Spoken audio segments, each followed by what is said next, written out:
Yep, I'm El Proto, and today I want to show you one way to make your sample sound better. So we go. So let me play only the hi-hat so that we get to feel it.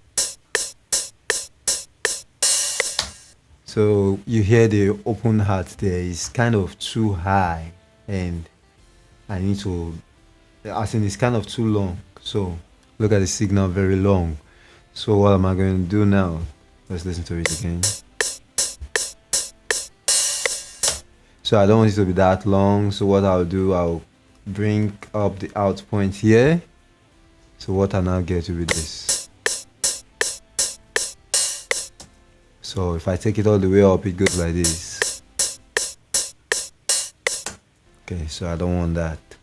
So I want it to be a little bit. So that's one way to make your sample sound better. If you see that the sample is very long, you just come and increase the out point, which is this here. How I got here, let me go through how I got here. I double click on this one here. So this one comes up, and I increase the out point. So that's one way to make your sample sound better. And in Proto, this is alloneprostudio. Like the video if you like it, give it a thumbs up, and hit me with anything if you like.